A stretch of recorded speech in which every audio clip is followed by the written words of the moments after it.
Hello, beautiful beings. Welcome back to my channel.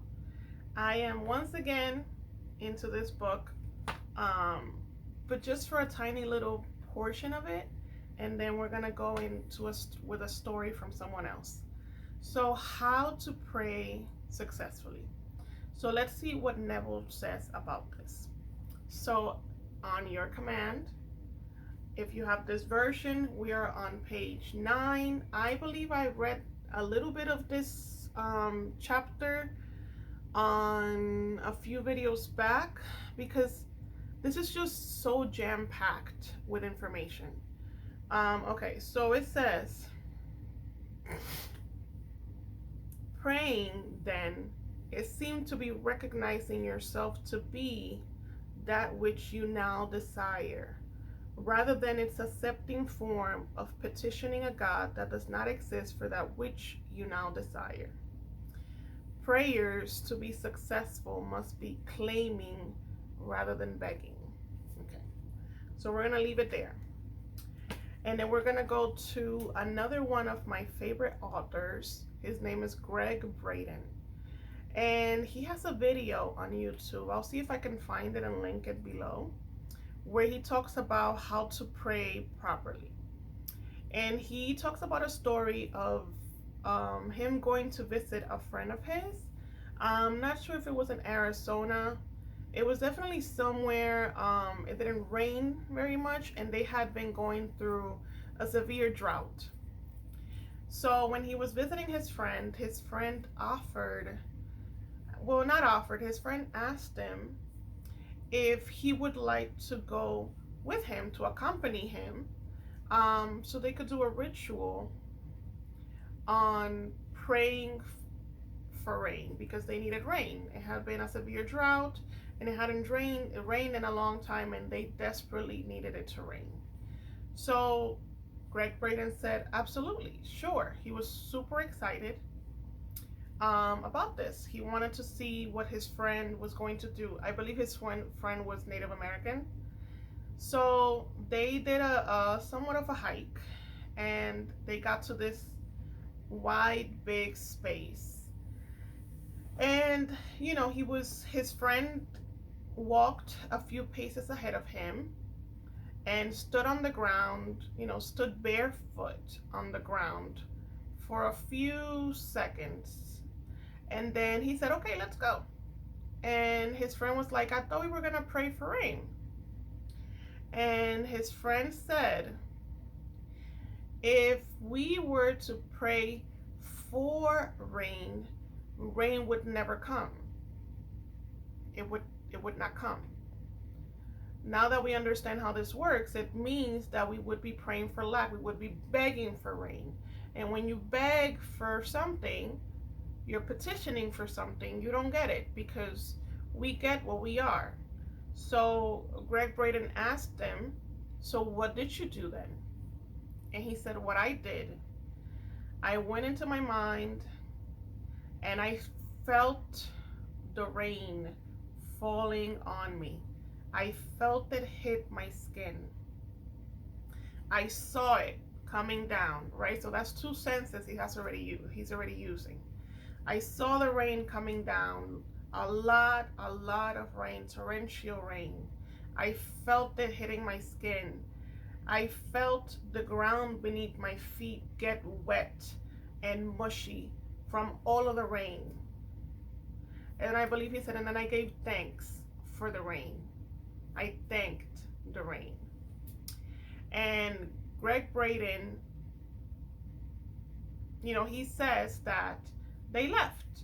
They went along with their day, and by the time they got home, it was raining so hard that he couldn't believe it. It just started raining and it just wouldn't stop. So he asked, his friend, how do you stop it now? Because I believe it rained for like days. And his friend kind of smiled and said, that's the only thing that we don't know how to do. We don't know how to stop it. So both stories, the one from Neville, what Neville says, and what Gregg Braden's friend are talking about, are basically the same thing. You don't petition for anything. You don't ask for anything, because asking for it means you don't have it. It means you're coming from a state of lack. You could look at it the same way when we look at all these wars, or these problems that are happening in society. When we go at things from the perspective of fighting against them, or pushing against what is happening, instead of taking a second to envision the opposite, that's why these things are not shifting. That's why they're not changing. Kind of the same thing. I think Gregg Braden also has something about the brain and heart coherence. How I will have to look for it. I'll see if I find it, because I listened to this video many years ago, and he says how a group of people actually did the brain and heart coherence, where they visualized an outcome that was obviously opposite to what was in their 3D, and the shift in the environment was so massive that it was quantable. It became factual. It was able to be read with machines and all these things. We seem to think that a lot of the mystical practices that we use are not quantable, but with science they are quantable now. Quantum physics and all of these other studies are what prove that the mystics have been right all along. So I hope this was beneficial to you. I will say, praying, right, which we now understand is just a visualization, or is just a claiming of something that you have already, is as everything should be. It should be done continuously. It should be done consistently. The more that you step into the new state by praying or by creating this new reality, the more that it gets absorbed into your subconscious mind and then creates a 3D feedback equals result.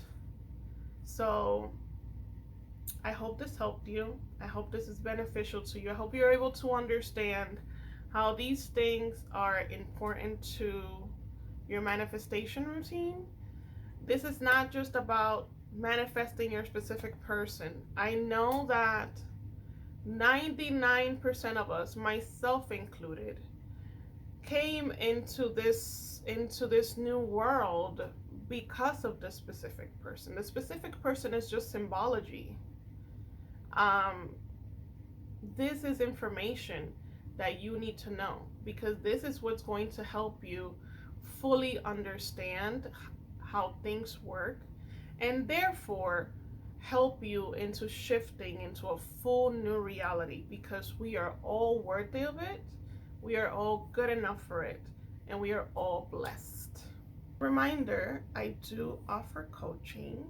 I offer personalized coaching, which means that we assess your situation and then we come up with a game plan of what we're going to do to shift your reality.